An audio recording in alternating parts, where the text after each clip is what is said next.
In today's lecture, we are going to discuss a new topic. What is equipotential surface? मान लो ਸਾਡੇ ਕੋਲ ਇੱਕ source charge ਹੈ plus Q। ਇਹਨੇ ਆਪਣੇ ਆਲੇ ਦੁਆਲੇ ਹਰ ਇੱਕ ਡਾਇਰੈਕਸ਼ਨ ਦੇ ਵਿੱਚ ਪੋਟੈਂਸ਼ੀਅਲ ਕ੍ਰੀਏਟ ਕੀਤਾ ਹੋਇਆ। Suppose we want to calculate its potential at point P। ਅਸੀਂ P ਪੁਆਇੰਟ ਦੇ ਉੱਤੇ ਇਹਦਾ ਪੋਟੈਂਸ਼ੀਅਲ ਨਿਕਾਲਣਾ ਚਾਹੁੰਦੇ ਹਾਂ ਤੇ P ਪੁਆਇੰਟ ਦਾ ਸੋਰਸ ਚਾਰਜ ਤੋਂ ਡਿਸਟੈਂਸ ਹੈਗਾ R। P ਪੁਆਇੰਟ ਦੇ ਉੱਪਰ ਜਿਹੜਾ ਪੋਟੈਂਸ਼ੀਅਲ ਹੋਏਗਾ ਉਹਦੀ ਜਿਹੜੀ ਵੈਲਿਊ ਹੈ V equal to 1/4 pi epsilon naught Q over R because potential varies inversely to the distance. Now, if we take charge as a center, ਜੇ ਬੇਟਾ ਅਸੀਂ ਚਾਰਜ ਨੂੰ ਸੈਂਟਰ ਮੰਨ ਲਈਏ ਤੇ ਜਿਹੜਾ ਆ ਡਿਸਟੈਂਸ ਹੈ ਇਹਨੂੰ ਰੇਡੀਅਸ ਮੰਨ ਲਈਏ ਤੇ ਇਹਦੇ ਆਲੇ ਦੁਆਲੇ ਇੱਕ ਸਫੀਅਰ ਡਰਾ ਕਰੀਏ, 3D ਸਫੀਅਰ ਡਰਾ ਕਰੀਏ ਤਾਂ ਸਾਡੇ ਕੋਲ ਕਿਸ ਤਰ੍ਹਾਂ ਦਾ ਆਏਗਾ। ਇੱਥੇ ਤੇ ਬੇਟਾ ਅਸੀਂ ਸਿਰਫ 2D ਫਿਗਰ ਹੀ ਡਰਾ ਕਰ ਸਕਦੇ ਹਾਂ। ਇਹ ਸਰਕਲ ਨਹੀਂ ਹੈ, ਐਕਚੁਅਲੀ ਇਟ ਇਜ਼ ਸਫੀਅਰ। ਅਸੀਂ ਇੱਕ ਬੇਟਾ ਸਫੀਅਰ ਡਰਾ ਕਰਤਾ। ਚਾਰਜ ਜਿਹੜਾ ਹੈ ਉਹਦੇ ਸੈਂਟਰ ਤੇ ਹੈ O ਤੇ। ਇਸ ਸਫੀਅਰ ਦਾ ਜਿਹੜਾ ਰੇਡੀਅਸ ਹੈ R। ਬੇਟਾ ਜੇ ਇਸ ਸਫੀਅਰ ਦੇ ਉੱਪਰ ਅਸੀਂ ਇੱਕ ਦੂਸਰਾ ਪੁਆਇੰਟ ਹੋਰ ਲੈਂਦੇ ਹਾਂ Q ਤੇ ਇਹਦਾ ਵੀ ਜਿਹੜਾ ਇੱਥੋਂ ਜਿਹੜਾ ਡਿਸਟੈਂਸ ਹੋਏਗਾ again equal to R। Similarly ਜਿਸ ਮਰਜ਼ੀ ਪੁਆਇੰਟ ਦੇ ਉੱਪਰ ਬੇਟਾ ਅਸੀਂ ਜਾ ਕੇ ਪੋਟੈਂਸ਼ੀਅਲ ਨਿਕਾਲਣਾ ਹੋਵੇ ਹਰ ਜਗ੍ਹਾ 'ਤੇ ਪੋਟੈਂਸ਼ੀਅਲ ਸੇਮ ਆਏਗਾ। ਕਾਰਨ ਕਿਉਂਕਿ ਜਿਹੜਾ ਪੋਟੈਂਸ਼ੀਅਲ ਹੈ ਡਿਪੈਂਡ ਕਰਦਾ ਹੈ ਇੱਕ ਤੇ ਚਾਰਜ ਕਿਹੜਾ ਹੈ। ਚਾਰਜ ਸਾਰਿਆਂ ਵਾਸਤੇ ਸੇਮ ਹੈ ਤੇ ਇੱਕ ਪੋਟੈਂਸ਼ੀਅਲ ਡਿਪੈਂਡ ਕਰਦਾ ਹੈ ਕਿ ਉਹਦਾ ਚਾਰਜ ਤੋਂ ਡਿਸਟੈਂਸ ਕਿੰਨਾ ਹੈ ਤੇ ਹਰ ਇੱਕ ਪੁਆਇੰਟ ਦਾ P ਦਾ Q ਦਾ R ਦਾ ਸੋਰਸ ਚਾਰਜ ਤੋਂ ਡਿਸਟੈਂਸ ਜਿਹੜਾ ਹੈ ਸੇਮ ਹੈ। ਇਹਦਾ ਮਤਲਬ ਜੇ ਇੱਥੇ ਪੋਟੈਂਸ਼ੀਅਲ V ਹੈ ਤੇ P ਪੁਆਇੰਟ 'ਤੇ ਵੀ V ਹੋਏਗਾ ਐਂਡ Q ਦੇ ਪੁਆਇੰਟ ਦੇ ਉੱਪਰ ਵੀ ਬੇਟਾ V ਹੋਏਗਾ। ਇਹ ਜਿੰਨੇ ਵੀ ਪੁਆਇੰਟਸ ਜਿਹੜੇ ਇਸ ਸਫੀਅਰ ਦੇ ਉੱਪਰ ਆ ਰਹੇ ਨੇ ਇਹਨਾਂ ਸਾਰਿਆਂ ਦਾ ਪੋਟੈਂਸ਼ੀਅਲ ਸੇਮ ਹੈ and that surface is called equipotential surface. ਇਸ ਸਰਫੇਸ ਨੂੰ ਅਸੀਂ ਇਕੁਈਪੋਟੈਂਸ਼ੀਅਲ ਸਰਫੇਸ ਕਹਿੰਦੇ ਹਾਂ। ਅਸੀਂ ਇਹ ਜਿਹੜਾ ਪੁਆਇੰਟ ਲਿਆ ਬੇਟਾ P, ਪਹਿਲਾਂ ਇੱਥੇ ਪੋਟੈਂਸ਼ੀਅਲ ਨਿਕਾਲਿਆ ਫਿਰ Q 'ਤੇ ਨਿਕਾਲਿਆ। ਅਸੀਂ P ਨੂੰ Q ਨਾਲ ਜੋੜਿਆ, ਉਹਨਾਂ ਪੁਆਇੰਟਾਂ ਨੂੰ ਅਸੀਂ ਬੇਟਾ ਜੁਆਇਨ ਕਰੀ ਗਏ ਜਿਨ੍ਹਾਂ ਸਾਰਿਆਂ ਦਾ ਜਿਹੜਾ ਪੋਟੈਂਸ਼ੀਅਲ ਸੀ ਉਹ ਬਿਲਕੁਲ ਸੇਮ ਸੀਗਾ and that surface we get is called equipotential surface. Now its definition can be written in two ways. Now an equipotential surface is the locus of points, locus मैंने बेटा path, which potential due to charge distribution is the same. equipotential surface बेटा ਸਿਰਫ ਉਹਨਾਂ ਪੁਆਇੰਟਾਂ ਨੂੰ ਅਸੀਂ ਜੋੜਿਆ ਜਿਨ੍ਹਾਂ ਦਾ ਜਿਹੜਾ ਸੀ ਪੋਟੈਂਸ਼ੀਅਲ ਜਿਹੜਾ ਸੀ ਉਹ ਸੇਮ ਹੈ।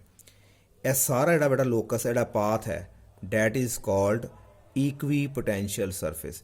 ਬੇਟਾ ਜਿੱਥੇ ਮਰਜ਼ੀ ਤੁਸੀਂ ਪੋਟੈਂਸ਼ੀਅਲ ਨਿਕਾਲ ਕੇ ਦੇਖੋ ਹਰ ਜਗ੍ਹਾ ਦੇ ਉੱਤੇ ਪੋਟੈਂਸ਼ੀਅਲ ਸੇਮ ਆਏਗਾ ਕਿਉਂਕਿ ਇਹ ਸਾਰੇ ਪਾਸੇ ਰੇਡੀਅਸ ਹੈਗਾ। ਤੇ ਦੂਸਰੀ ਡੈਫੀਨੇਸ਼ਨ ਕੀ ਹੈ? The surface at every point of which electric potential is same.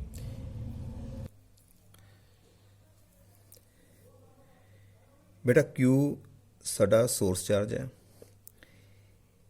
ਸਾਨੂੰ ਪਤਾ ਹੈ ਕਿ ਜਿਹੜਾ ਇਲੈਕਟ੍ਰਿਕ ਫੀਲਡ ਹੈ ਹਮੇਸ਼ਾ ਰੇਡੀਅਲੀ ਜਿਹੜਾ ਹੈ ਬੇਟਾ ਆਊਟਵਰਡ ਹੁੰਦਾ ਹੈ along this side. This is the direction of electric field. In all direction it is radially outward. We know that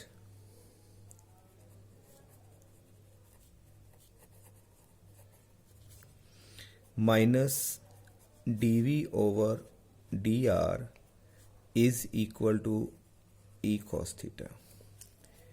पिछे बेटा असी ये केसिस भी पढ़े कि negative of potential gradient is equal to component of electric field in the direction of dr।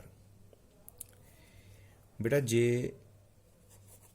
Theta ਨੂੰ ਅਸੀਂ 90 degree ਮੰਨਦੇ ਹਾਂ, थीटा ਮੰਨ ਲਓ ਸਾਡੇ ਕੋਲ 90 डिग्री है, दिस इंपलाई कि साढ़े को जड़ा cos 90 डिग्री आएगा वो जीरो आएगा।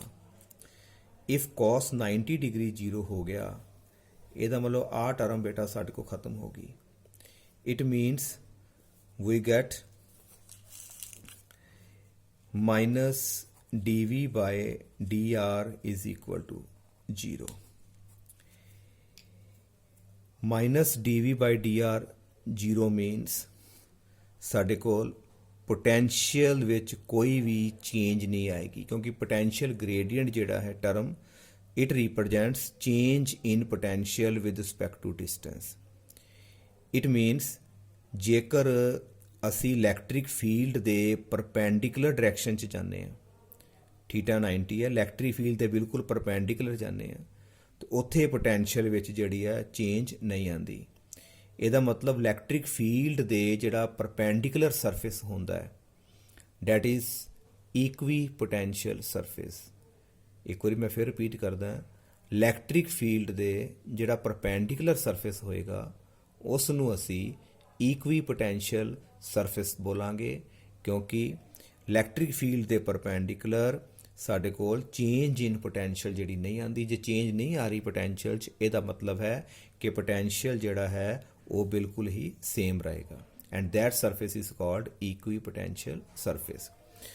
बेटा इस डायग्राम च जे असीं ध्यान नाल देखीए, जे आ पी पॉइंट है, ਇਹਦੇ ਉੱਪਰ बेटा जे मैं एक टेंजेंट ड्रॉ करदा है तो सानू पता है बेटा कि रेडियस ते जिहड़ी टेंजेंट है ये आपस में बेटा परपेंडिकुलर है। जिथों मर्जी बेटा टेंजेंट ड्रॉ करके देख लो, रेडियस ते टेंजेंट आपस में परपेंडिकुलर है। ਇਹਦਾ मतलब जिहड़ा सफेरिकल जिहड़ा सरफेस ड्रॉ किया है वो इलैक्ट्रिक फील्ड दे देखो बेटा परपेंडिकुलर है। Now first point to be noted कि इक्वी पोटेंशियल सरफेस ते electric field lines they are perpendicular to each other. ਇਹ दोनों ही एक दूसरे दे परपेंडिकुलर होंदियां। बेटा ਇਹ कल्ला एक इक्वी पोटेंशियल सरफेस नहीं होएगा। जे असी डिस्टेंस आर ते निकाल रहे हैं तो जे असी बेटा डिस्टेंस थोड़ा जिहा घट कर लेने हैं, इस जगह ते निकालना चाहते हैं पोटेंशियल, इस तरीके इत्थे निकालना चाहते हैं, एक छोटा सफीयर होर बनेगा, that will be also a equi potential surface.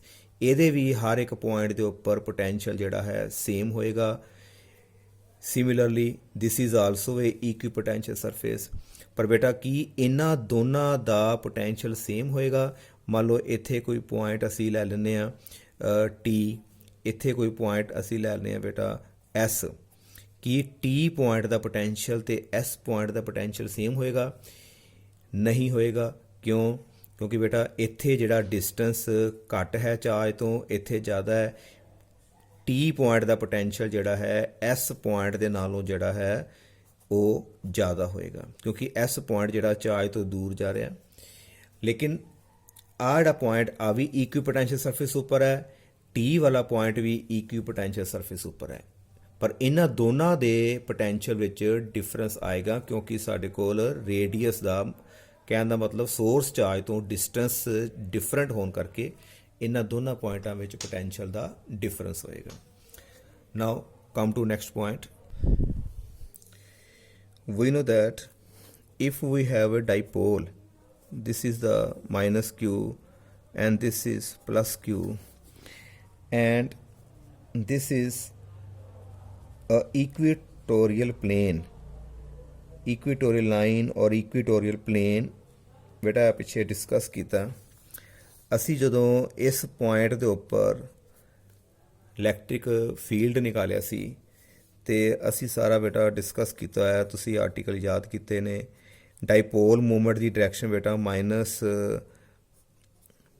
Q2 plus Q, and this is a equatorial plane। ਬੇਟਾ ਜਿਹੜਾ net electric field C along this side, ਇੱਧਰ ਨੂੰ ਸਾਡਾ ਇਲੈਕਟ੍ਰਿਕ ਫੀਲਡ ਆਇਆ ਸੀਗਾ। ਇੱਕ ਇਹਦੇ ਕਰਕੇ ਇਲੈਕਟ੍ਰਿਕ ਫੀਲਡ ਸੀ ਬੇਟਾ, ਜੇ ਅਸੀਂ ਪੂਰੀ ਡਾਇਗਰਾਮ ਬਣਾਉਂਦੇ ਹਾਂ ਤੇ ਇੱਕ ਇਲੈਕਟ੍ਰਿਕ ਫੀਲਡ ਬੇਟਾ ਅਲੋਂਗ ਦਿਸ ਸਾਈਡ ਸੀ, ਦੂਸਰਾ ਜਿਹੜਾ ਇਲੈਕਟ੍ਰਿਕ ਫੀਲਡ ਸਾਡਾ ਅਲੋਂਗ ਦਿਸ ਸਾਈਡ ਹੋਣ ਕਰਕੇ ਇਹਨਾਂ ਦੋਨਾਂ ਦਾ ਰਿਜ਼ਲਟੈਂਟ ਬੇਟਾ ਇਸ ਸਾਈਡ 'ਤੇ ਸੀ। ਜਿਹੜਾ ਰਿਜ਼ਲਟੈਂਟ ਇਲੈਕਟ੍ਰਿਕ ਫੀਲਡ ਬੇਟਾ ਇਸ ਪਲੇਨ ਦੇ ਬਿਲਕੁਲ ਦੇਖੋ ਬੇਟਾ ਪਰਪੈਂਡੀਕੂਲਰ ਆ ਰਿਹਾ। This is the equatorial plane and this is the electric field. तो बेटा असी हुणे पढ़िया कि इलैक्ट्रिक फील्ड जिस सरफेस दे परपेंडिकुलर हुंदा है वो सरफेस बेटा साडा इक्वी पोटेंशियल हुंदा है। हुण इस केस विच साडा इलैक्ट्रिक फील्ड जिहड़ा है वो इक्वेटोरियल प्लेन दे परपेंडिकुलर है। इहदा मतलब बेटा जिहड़ा साडा इक्वेटोरियल प्लेन है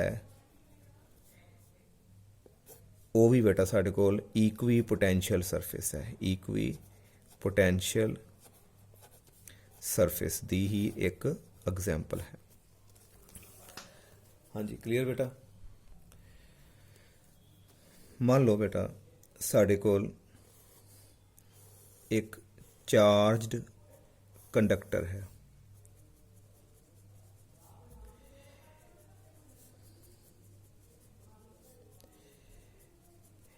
इस चार्ज्ड कंडक्टर तो बेटा इलैक्ट्रिक फील्ड जिहड़ा है रेडियली आउटवर्ड निकलेगा। Suppose electric field is along this direction. Electric field जिहड़ा है लाइक दिस, इस तरह थल्ले बेटा कंडक्टर प्लेट है तो साडा इलैक्ट्रिक फील्ड इस डायरैक्शन च है। It makes an angle theta. इन्हें बेटा सरफेस दे नाल जिहड़ा इलैक्ट्रिक फील्ड ने एंगल बनाया होया theta. Now this electric field will have two components. One will be E cos theta and the second one will be E sin theta। बेटा electric field ਨੂੰ ਅਸੀਂ ਦੋ ਪਾਰਟਸ ਵਿੱਚ ਰਿਜ਼ੋਲਵ ਕਰ ਲਿਆ। ਇੱਕ ਕੰਪੋਨੈਂਟ ਸਾਡੇ ਕੋਲ E cos theta ਆਇਆ, ਦੂਸਰਾ ਕੰਪੋਨੈਂਟ E sin theta ਆ ਗਿਆ। Now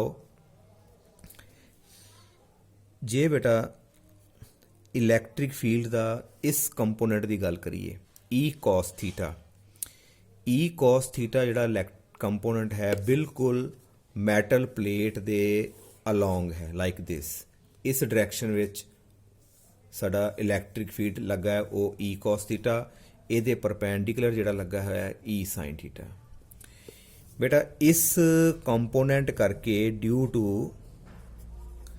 ई कॉस थीटा बेटा इस इलैक्ट्रिक फील्ड करके आ जिहड़े चार्जिस ने इन्हां दे उपर लगेगी फोर्स, क्योंकि इधर नूं इलैक्ट्रिक फील्ड है तो चार्ज भी पिया। इस कंपोनेंट करके चार्जिस जिहड़े ने दे एक्सपीरियंस फोर्स। बेटा जे फोर्स लगी चार्जिस उपर तो जिहड़े चार्जिस ने वो तो बेटा मूव कर जाएंगे। पर असी बेटा पढ़ते पे हाँ इलैक्ट्रोस्टैटिक सिचुएशन। इलैक्ट्रोस्टैटिक जिहड़ी सिचुएशन है कि चार्जिस जिहड़े ने साडे वो तुहाडे हमेशा रैस्ट विच रहने चाहिए हैं। Charges should be at rest. हुण बेटा चार्जिस ते रैस्ट विच तां रहणगे कि इधर नूं कोई फोर्स ना लगे। जे इधर नूं फोर्स नहीं लगेगी तां जेकर ई कॉस थीटा कंपोनेंट साडा जिहड़ा वो जीरो होना चाहिए। इहदा मतलब in electrostatic situation there should not be any component E cos theta। ਇਹਦਾ मतलब बेटा की होया that is E cos theta ਸਾਡੇ ਕੋਲ जीरो चाहिए। E ਤੇ बेटा जीरो हो नहीं सकता। ਇਹਦਾ मतलब ਸਾਡੇ ਕੋਲ cos theta जीरो है। cos theta जीरो कदों ਹੁੰਦਾ है ਜਦੋਂ ਅਸੀਂ थीटा ਦੀ ਵੈਲਿਊ ਭਰਦੇ ਹਾਂ बेटा 90 डिग्री। ਇਹਦਾ मतलब ਆ ਹੋਇਆ ਇਲੈਕਟ੍ਰੋਸਟੈਟਿਕ ਸਿਚੁਏਸ਼ਨ ਵਾਸਤੇ ਚਾਰजिस ਰੈਸਟ 'ਚ ਹੋਣੇ ਚਾਹੀਦੇ ਆ। चार्जिस रैस्ट विच तां आउणगे जेकर E cos theta component zero होवे। जे E cos theta component zero होएगा तो साडे कोल बेटा जिहड़ा एंगल है वो 90 डिग्री होएगा। जिहड़ा बेटा असीं एंगल शो कीता है it should be like this. कहण दा मतलब कि इलैक्ट्रिक फील्ड जिहड़ा है वो चार्जड सरफेस दे मैटल दे सरफेस दे बिल्कुल जिहड़ा है परपेंडिकुलर होएगा। ਇਹਦਾ मतलब इलैक्ट्रिक फील्ड जिहड़ा है ਹਮੇਸ਼ਾ ਚਾਰਜਡ ਕੰਡਕਟਰ ਦੇ ਪਰਪੈਂਡੀਕੂਲਰ ਹੁੰਦਾ ਐਂਡ ਚਾਰਜਡ ਜਿਹੜਾ ਕੰਡਕਟਰ ਹੈ ਆ ਵਾਲਾ ਜਿਹੜਾ ਬੇਟਾ ਇਹਨੂੰ ਵੀ ਅਸੀਂ ਇਕੁਈ ਪੋਟੈਂਸ਼ੀਅਲ ਸਰਫੇਸ ਕਹਿ ਸਕਦੇ ਹਾਂ। ਇਕੁਈ ਪੋਟੈਂਸ਼ੀਅਲ ਸਰਫੇਸ। ਫਿਰ ਦੇਖੋ ਬੇਟਾ ਇਲੈਕਟ੍ਰਿਕ ਫੀਲਡ ਹਮੇਸ਼ਾ ਚਾਰਜ ਕੰਡਕਟਰ ਦੇ ਪਰਪੈਂਡੀਕੂਲਰ ਆਇਆ ਤੇ ਜਿਹੜਾ ਸਰਫੇਸ ਇਲੈਕਟ੍ਰਿਕ ਫੀਲਡ ਦੇ ਪਰਪੈਂਡੀਕੂਲਰ ਹੁੰਦਾ ਉਹ ਅਸੀਂ ਪੜ੍ਹਿਆ, ਉਹਨੂੰ ਅਸੀਂ ਇਕੁਈ ਪੋਟੈਂਸ਼ੀਅਲ ਸਰਫੇਸ ਬੋਲਦੇ ਹਾਂ। ਇਹਦਾ ਮਤਲਬ ਜਿਹੜਾ ਮੈਟੈਲਿਕ ऑब्जेक्ट है, कोई भी metallic object that can act as equipotential surface. Now एक एग्जाम्पल पढ़ी कि equatorial plane that is equipotential surface and second example बेटा असी पढ़ी है कि जिहड़ा एक मैटेलिक सरफेस है, चार्जड सरफेस है, कोई शीट है, इलैक्ट्रिक फील्ड ਉਹਦੇ ਹਮੇਸ਼ਾ ਪਰਪੈਂਡੀਕੂਲਰ ਹੁੰਦਾ ਹੈ। ਇਹਦਾ ਮਤਲਬ ਜਿਹੜਾ ਮੈਟਲ ਦਾ ਸਰਫੇਸ ਹੈ ਉਹ ਵੀ ਸਾਡਾ ਇਕੁਈ ਪੋਟੈਂਸ਼ੀਅਲ ਸਰਫੇਸ ਦਾ ਹੀ ਕੰਮ ਕਰਦਾ। ਨਾਓ ਬੇਟਾ ਹੁਣ ਅਸੀਂ ਇਕੁਈ ਪੋਟੈਂਸ਼ੀਅਲ ਸਰਫੇਸ ਦੀਆਂ ਕੁਝ ਪ੍ਰੋਪਰਟੀਜ਼ ਹੈਗੀਆਂ ਉਹਨਾਂ ਨੂੰ ਡਿਸਕਸ ਕਰਨ ਜਾ ਰਹੇ ਹਾਂ। Now first property is no work is done in moving a charge from one point to another on equipotential surface। ਮੰਨ ਲਓ ਬੇਟਾ ਸਾਡੇ ਕੋਲ ਇਕੁਈਪੋਟੈਂਸ਼ੀਅਲ ਸਰਫੇਸ ਦੇ ਉੱਪਰ ਦੋ ਪੁਆਇੰਟ ਨੇ। ਜਿਸ ਤਰ੍ਹਾਂ ਬੇਟਾ ਆ ਸਾਡੇ ਕੋਲ ਚਾਰਜ ਹੈ ਪਲੱਸ ਕਿਊ, ਇਹਨੇ ਆਪਣੇ ਆਲੇ ਦੁਆਲੇ ਬੇਟਾ ਪੋਟੈਂਸ਼ੀਅਲ ਕ੍ਰੀਏਟ ਕੀਤਾ। ਮੰਨ ਲਓ ਦੈਟ ਇਜ਼ ਦਾ ਇਕੁਈਪੋਟੈਂਸ਼ੀਅਲ ਸਰਫੇਸ। ਇੱਕ ਪੁਆਇੰਟ ਇਕੁਈਪੋਟੈਂਸ਼ੀਅਲ ਸਰਫੇਸ ਉੱਪਰ ਬੇਟਾ ਏ ਹੈ, ਇੱਕ ਪੁਆਇੰਟ ਇਕੁਈਪੋਟੈਂਸ਼ੀਅਲ ਸਰਫੇਸ ਉੱਪਰ ਬੀ। ਬੇਟਾ ਇਹ ਦੋਨੋਂ ਪੁਆਇੰਟ ਸੇਮ ਇਕੁਈਪੋਟੈਂਸ਼ੀਅਲ ਸਰਫੇਸ ਉੱਪਰ ਹੋਣੇ ਚਾਹੀਦੇ ਨੇ। ਏ ਪੁਆਇੰਟ ਤੋਂ ਅਸੀਂ ਮੰਨ ਲਓ ਇੱਕ ਚਾਰਜ ਹੈ ਕਿਊ ਨੋਟ, ਏ ਪੁਆਇੰਟ ਤੋਂ ਬੇਟਾ ਅਸੀਂ ਬੀ ਪੁਆਇੰਟ 'ਤੇ ਖੜਨਾ ਹੈ। ਜਿਹੜਾ ਏ ਪੁਆਇੰਟ ਹੈ ਉੱਥੇ ਅਸੀਂ ਪੋਟੈਂਸ਼ੀਅਲ ਬੇਟਾ ਮੰਨ ਲੈਂਦੇ ਹਾਂ ਵੀ ਏ। ਜਿਹੜਾ ਬੀ ਪੁਆਇੰਟ ਹੈ ਉੱਥੇ ਅਸੀਂ ਪੋਟੈਂਸ਼ੀਅਲ ਮੰਨ ਲੈਂਦੇ ਹਾਂ ਬੇਟਾ ਵੀ ਬੀ। ਪਰ ਸਰਫੇਸ ਇਕੁਈ ਪੋਟੈਂਸ਼ੀਅਲ ਹੈ, ਇਹਦਾ ਮਤਲਬ ਜਿਹੜਾ ਵੀ ਬੀ ਹੈ that will be equal to V A because surfaces are equipotential. ਜਿੰਨਾ ਪੋਟੈਂਸ਼ੀਅਲ ਬੇਟਾ ਬੀ 'ਤੇ ਹੋਏਗਾ ਓਨਾ ਹੀ ਪੋਟੈਂਸ਼ੀਅਲ ਏ 'ਤੇ ਹੋਏਗਾ। V B equal to V A and V B minus V A equal to 0। ਜੇ ਇਹਨੂੰ ਇੱਧਰ ਲੈ ਜਾਓ ਬੇਟਾ ਦੋਨਾਂ ਵਿੱਚ ਜਿਹੜਾ ਪੋਟੈਂਸ਼ੀਅਲ ਡਿਫਰੈਂਸ ਆਏਗਾ ਉਹ ਤੁਹਾਡਾ 0 ਆਏਗਾ। ਬਟ ਜਿਹੜਾ ਸਾਡਾ ਬੇਟਾ ਪੋਟੈਂਸ਼ੀਅਲ ਡਿਫਰੈਂਸ ਹੈ V B minus V A is equal to work done in taking a unit positive test charge from A to B. ਇਹ ਫਾਰਮੂਲਾ ਅਸੀਂ ਆਲਰੇਡੀ ਪੜ੍ਹਿਆ। ਜੇ ਵੀ ਬੀ ਮਾਈਨਸ ਵੀ ਏ ਸਾਡਾ 0 ਹੈ, ਇਹਦਾ ਮਤਲਬ ਇੱਥੇ 0 ਭਰਾਂਗੇ ਅਤੇ ਸਾਡੇ ਕੋਲ ਬੇਟਾ ਜਿਹੜਾ ਵਰਕ ਡਨ ਹੈ ਉਹ ਵੀ ਸਾਡੇ ਕੋਲ 0 ਨਿਕਲ ਆਏਗਾ। ਇਹ ਬੇਟਾ ਪ੍ਰੂਵ ਹੋ ਗਿਆ ਕਿ ਇਕੁਈ ਪੋਟੈਂਸ਼ੀਅਲ ਸਰਫੇਸ ਉੱਪਰ ਇੱਕ ਪੁਆਇੰਟ ਤੋਂ ਦੂਸਰੇ ਪੁਆਇੰਟ ਦੇ ਉੱਪਰ ਅਸੀਂ ਜੇ ਚਾਰਜ ਨੂੰ ਮੂਵ ਕਰਾਉਣਾ ਹੈ ਤਾਂ ਸਾਨੂੰ ਕੋਈ ਵਰਕ ਕਰਨ ਦੀ ਲੋੜ ਨਹੀਂ ਬਿਕੋਜ਼ ਦੋਨਾਂ ਪੁਆਇੰਟਾਂ ਦਾ ਪੋਟੈਂਸ਼ੀਅਲ ਸੇਮ ਹੋਏਗਾ ਅਤੇ ਪੋਟੈਂਸ਼ੀਅਲ ਜਿਹੜਾ ਡਿਫਰੈਂਸ ਹੋਏਗਾ ਉਹ 0 ਹੋਏਗਾ। This is the first property of equipotential surface.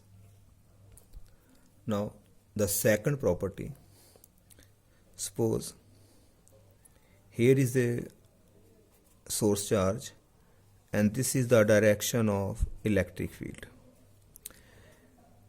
बेटा जे आ इलैक्ट्रिक फील्ड की डायरैक्शन है तो पिछे असी डिस्कस किया है कि जिहड़ा इलैक्ट्रिक फील्ड दे जिहड़ा परपेंडिकुलर जिहड़े सरफेस होंदे आ, इलैक्ट्रिक फील्ड दे परपेंडिकुलर सरफेस दे रिप्रजेंट इक्वी पोटेंशियल सरफेस। बेटा जे आ जिहड़े दो सरफेस बनाए ने ਇਹ दोनों ही इलैक्ट्रिक फील्ड के परपेंडिकुलर ने। This is the first equipotential surface and this is the second equipotential surface. पर बेटा जे पूछा जाए फस्ट ते सैकंड विचों किहड़े सरफेस उपर पोटेंशियल ज़्यादा होएगा तो आंसर होएगा बेटा पहले उपर, क्योंकि यह जिहड़ा है सोर्स चार्ज दे नीयर है ਤੇ ਇਲੈਕਟ੍ਰਿਕ ਫੀਲਡ ਹਮੇਸ਼ਾ ਉਧਰ ਹੀ ਹੁੰਦਾ ਜਿੱਧਰ ਨੂੰ ਪੋਟੈਂਸ਼ੀਅਲ ਬੇਟਾ ਘਟਦਾ ਜਾਂਦਾ ਹੈ। ਬੇਟਾ ਇਹ ਜਿਹੜਾ ਦੋਨਾਂ ਇਕੁਈ ਪੋਟੈਂਸ਼ੀਅਲ ਸਰਫੇਸ ਵਿੱਚ ਜਿਹੜਾ ਆ ਡਿਸਟੈਂਸ ਆ ਰਿਹਾ that is dr. This is the distance between two equipotential surface. We know that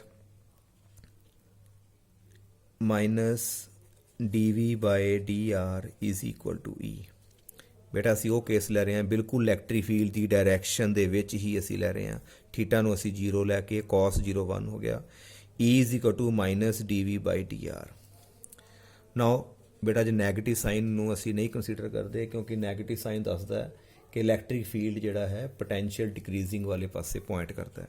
ਜੇ ਅਸੀਂ ਬੇਟਾ ਨੈਗੇਟਿਵ ਸਾਈਨ ਅਸੀਂ ਮਿਟ ਕਰ ਦਈਏ ਤੇ E ਦੀ ਵੈਲਿਊ ਸਾਡੇ ਕੋਲ ਆਏਗੀ dv by dr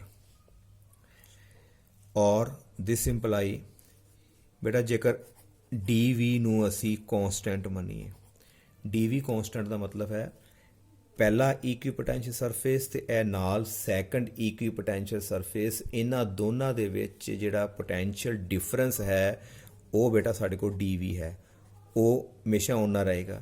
ਇਹਦੇ ਹਰ ਪੁਆਇੰਟ ਉੱਪਰ ਜੇ ਜਿੰਨਾ ਪੋਟੈਂਸ਼ੀਅਲ ਹੈ ਸਾਰਿਆਂ ਦਾ ਸੇਮ ਹੋਏਗਾ, ਇਹਦਾ ਪੋਟੈਂਸ਼ੀਅਲ ਸਭ ਦਾ ਸੇਮ ਹੋਏਗਾ ਤੇ ਦੋਨਾਂ ਵਿੱਚ ਜਿਹੜਾ ਡਿਫਰੈਂਸ ਰਹੇਗਾ ਹਮੇਸ਼ਾ ਉਹ ਸੇਮ ਰਹੇਗਾ। ਉਹ ਡਿਫਰੈਂਸ ਅਸੀਂ ਕਹਤਾ ਬੇਟਾ dv।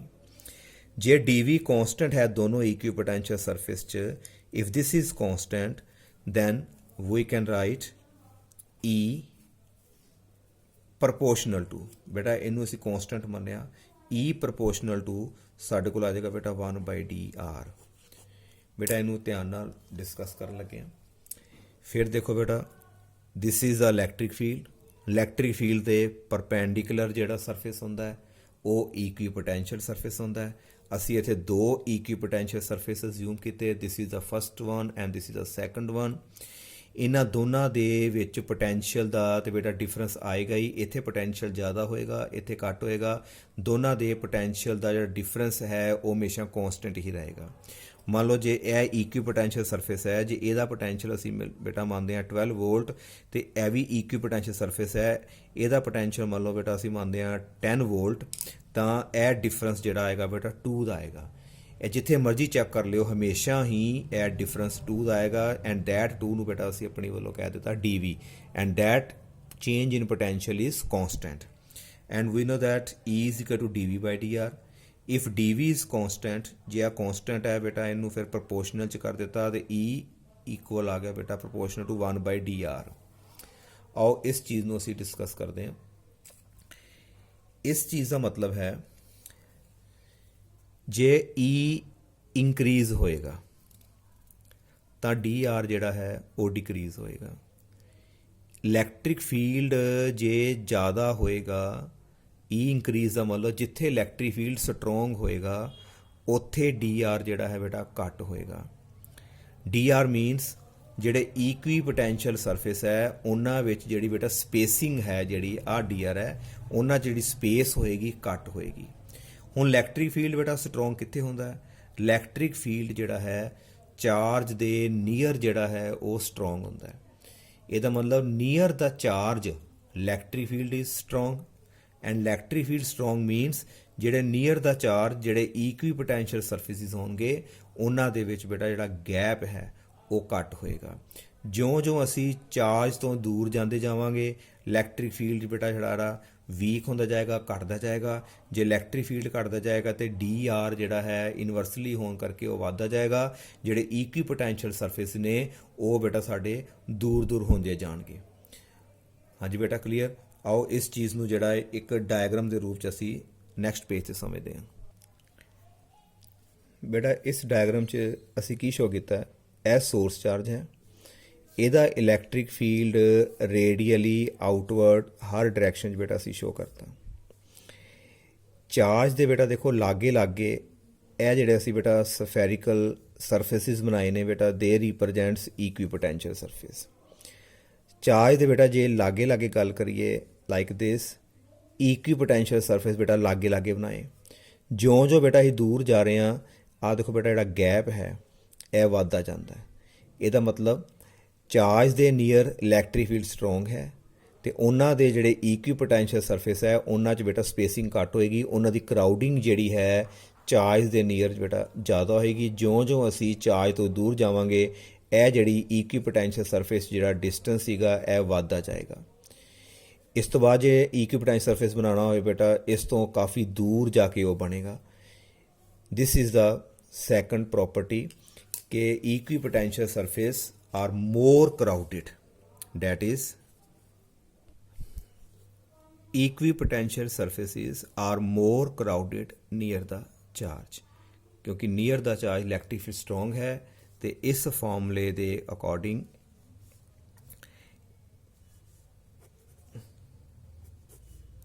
ਇਲੈਕਟ੍ਰਿਕ ਫੀਲਡ ਜਿਹੜਾ ਹੈ ਉਹਦੇ ਇਨਵਰਸਲੀ ਹੈ।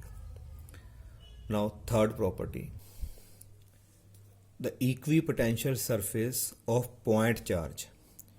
ਬੇਟਾ ਜਿਹੜਾ ਇਕੁਈਪੋਟੈਂਸ਼ੀਅਲ ਸਰਫੇਸ ਹੈ ਪੁਆਇੰਟ ਚਾਰਜ ਦਾ ਉਹਦੀ ਜਿਹੜੀ ਸ਼ੇਪ ਹੁੰਦੀ ਹੈ ਉਹ ਬੇਟਾ ਬਿਲਕੁਲ ਸਫੈਰੀਕਲ ਹੁੰਦੀ ਹੈ। It means equipotential surface of point charge will have spherical symmetry. And what will be the shape of equipotential for uniform electric field? ਬੇਟਾ ਪਹਿਲਾਂ ਜੇ ਅਸੀਂ ਯੂਨੀਫਾਰਮ ਇਲੈਕਟ੍ਰਿਕ ਫੀਲਡ ਨੂੰ ਅਸੀਂ ਰਿਪਰਜੈਂਟ ਕਰਦੇ ਹਾਂ। Now this is the uniform electric field. Then electric field ਦੇ perpendicular ਹੀ ਸਾਡਾ ਜਿਹੜਾ ਇਕੁਈਪੋਟੈਂਸ਼ੀਅਲ ਸਰਫੇਸ ਆਏਗਾ and that will be the equipotential surface, and you will see they are the parallel planes। ਬੇਟਾ ਸਾਡੇ ਕੋਲ parallel ਜਿਹੜੇ planes ਬਣੇ ਨੇ they are parallel planes, they are the equipotential surfaces। It means for uniform field the shape of equipotential surfaces are parallel planes because this is perpendicular to the electric field, and for point charge the equipotential surface have spherical symmetry, and if we want what will be the shape of dipole, then it will have cylindrical symmetry। Now come to next property। Now no two equipotential surface intersect with each other। बेटा कोई भी equipotential ਜਿਹੜਾ surface ਹੈ ਉਹ ਕਦੀ ਵੀ intersect ਨਹੀਂ ਕਰਦਾ। ਇਕੁਈਪੋਟੈਂਸ਼ੀਅਲ ਸਰਫੇਸ ਦੇ ਬੇਟਾ ਜਿਹੜੀ ਪਰਪੈਂਡੀਕੂਲਰ ਲਾਈਨਸ ਹੁੰਦੀਆਂ ਨੇ they are electric lines of forces. ਜੇ ਇਲੈਕਟ੍ਰਿਕ ਲਾਈਨਸ ਆਫ ਫੋਰਸਿਸ ਨਹੀਂ ਇੰਟਰਸੈਕਟ ਕਰਦੀਆਂ ਬੇਟਾ ਪਿੱਛੇ ਅਸੀਂ ਪੜ੍ਹਿਆ ਸੀ ਕਿ two electric lines of force ਕਦੀ ਵੀ ਇੰਟਰਸੈਕਟ ਨਹੀਂ ਕਰਦੀ। ਜੇ electric lines of forces intersect ਨਹੀਂ ਕਰਦੀਆਂ ਤੇ ਉਹਨਾਂ ਦੇ ਜਿਹੜੇ ਬੇਟਾ ਪਰਪੈਂਡੀਕੂਲਰ ਜਿਹੜੇ ਪਲੇਨਸ ਨੇ ਉਹ ਵੀ ਆਪਸ ਵਿੱਚ ਕਦੀ ਵੀ ਇੰਟਰਸੈਕਟ ਨਹੀਂ ਕਰ ਸਕਦੇ। Why two equipotential surfaces not intersect with each other? Because if the electric lines of forces never intersect, then their perpendicular planes will not intersect at any point, because if electric lines of forces can never intersect, then their perpendicular planes cannot intersect with each other। this is the beta fourth property है ਜਿਹਨੂੰ ਬੇਟਾ ਤੁਸੀਂ ਇਹ ਯਾਦ ਰੱਖਣਾ ਹੈ। ਨਾ ਬਾਕੀ ਬੇਟਾ ਡਿਸਕਸ ਜਿਹੜਾ ਅਸੀਂ ਇਹਦੇ ਬਾਰੇ ਨਿਊਮੈਰੀਕਲਸ ਵਗੈਰਾ ਉਹ ਅਸੀਂ ਨੈਕਸਟ ਜਿਹੜਾ ਲੈਕਚਰ ਵਿੱਚ ਡਿਸਕਸ ਕਰਾਂਗੇ। Thank you.